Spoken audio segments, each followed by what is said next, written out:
Hi friends, I'm Mrs. Keller and I teach first grade at Heritage Primary School. I am so excited to read with you today here in the Heritage Habitat. This is our outdoor classroom and we love spending time in our Heritage Habitat, especially when you curl up with a good book that you can read. So I found one of my favorite books of all time as a child called The Snowy Day by Ezra Jack Keats. But the thing is, I'm not going to read this book to you today.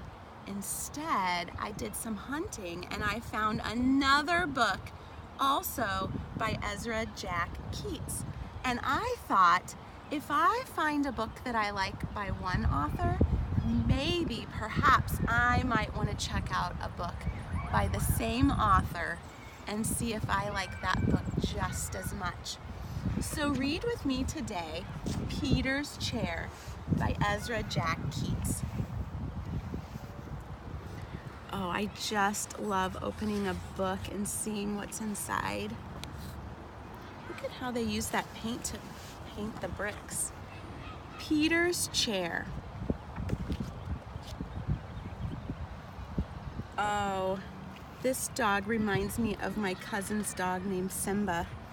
I guess Peter has a dog just like my cousin. Peter stretched as high as he could. There, his tall building was finished.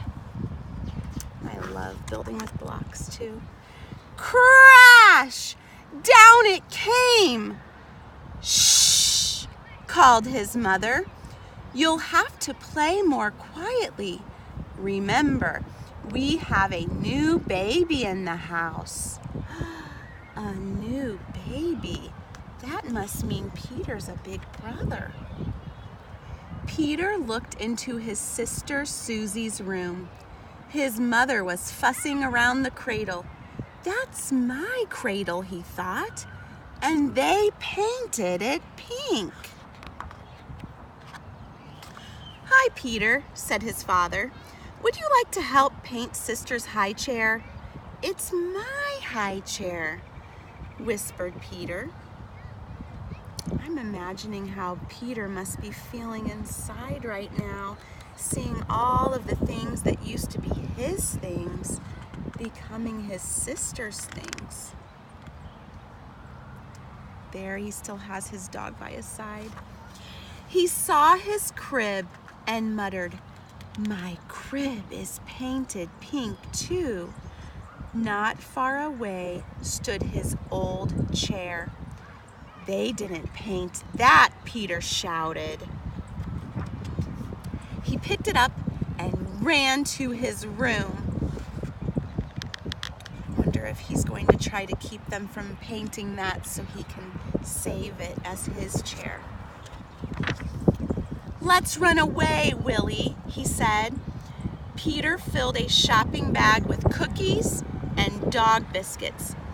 We'll take my blue chair, my toy crocodile, and the picture of me when I was a baby. Willie got his bone.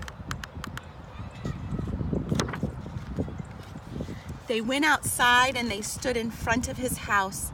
This is a good place, said Peter. He arranged his things very nicely and decided to sit in his chair for a while. So it looks like this must be his home, and he and Willie have gone outside and they've got their most important things to them with them. I'm imagining how his mother must be feeling and his father. They must be so worried about him. But he couldn't fit in his chair. He was too big. His mother came to the window and called, "Won't you come back to us, Peter dear? We have something very special for lunch." Peter and Willie made believe they didn't hear, but Peter got an idea. What would you do next if you were Peter?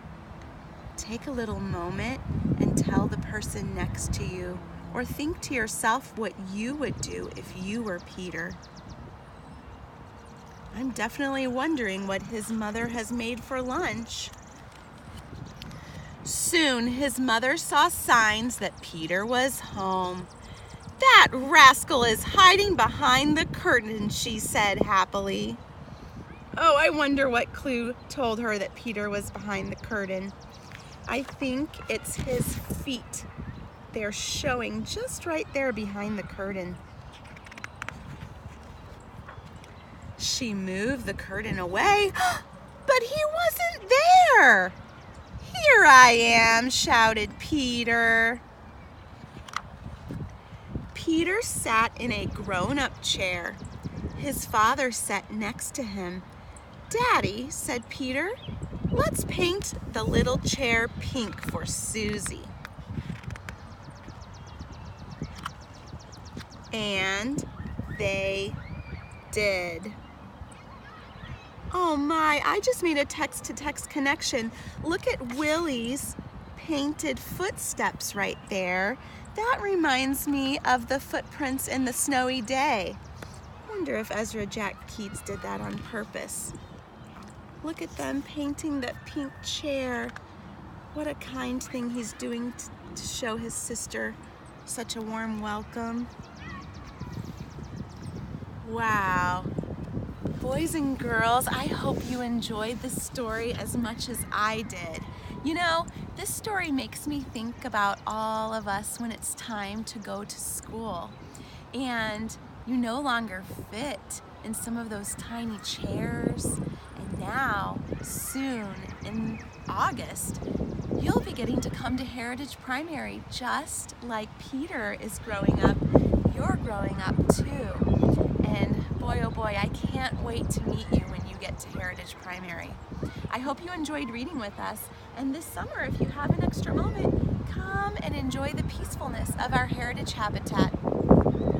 Thank you. Bye for now.